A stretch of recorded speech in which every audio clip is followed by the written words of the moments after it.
গরম ভাতে কচু বাটা। আজকে করব কচু বাটা। কাঁচা কচু বেটে নেব। কিভাবে বাটবো তার প্রসেসটা এবার দেখে নিই। এখানে রেখেছি কচু আর 4টে লঙ্কা, একটু সর্ষে। ওটা লঙ্কা আছে, এটা সর্ষে আছে। এবার কচুর থেকে কিছুটা কচু কেটে নেব, নিয়ে সুন্দর করে বাটবো। বেটে রসটা ঝরিয়ে নেব। কচুর গায়ে কোনো জল বা সাদা রসটা যেন না থাকে। কচুটা খুব সুন্দর করে মিহি করে একদম বেটে নিয়েছি। এবার আমি সর্ষে আর লঙ্কাটাও বেটে নিয়েছি। এবার এর থেকে আমি 1 চামচ সর্ষে আর লঙ্কা বাটা দিয়ে সুন্দর করে মিশিয়ে নেব।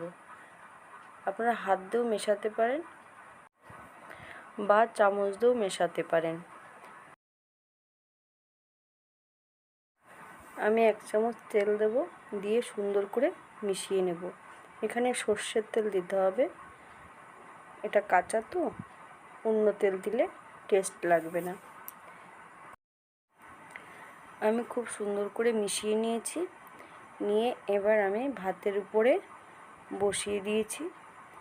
5 থেকে 10 মিনিট ঢাকা দিয়ে রেখে দেব। ওই ভাতের ভাপেই কচুটা সেদ্ধ হয়ে যাবে। এইভাবে করলে কচু বাটা গাল চুলকায় না বা টক জাতীয় কিছু দেওয়ার প্রয়োজন হয় না। গরম ভাতে খেতে দুর্দান্ত, একবার বাড়িতে ট্রাই করুন।